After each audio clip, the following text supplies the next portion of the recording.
best advice I would give students is, when you do volunteering, do what you love.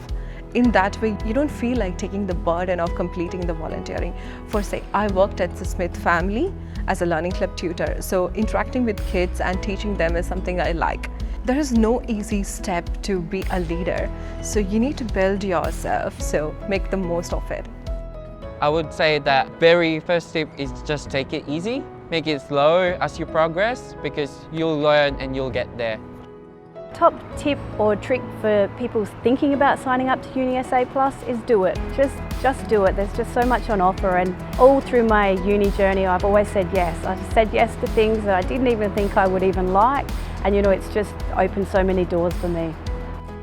My biggest tip is to be strategic about what you're actually doing. So at the beginning of the program, set some goals for yourself, reflect on those aspects of the program, and you will feel great once you achieve those goals at the end of the program.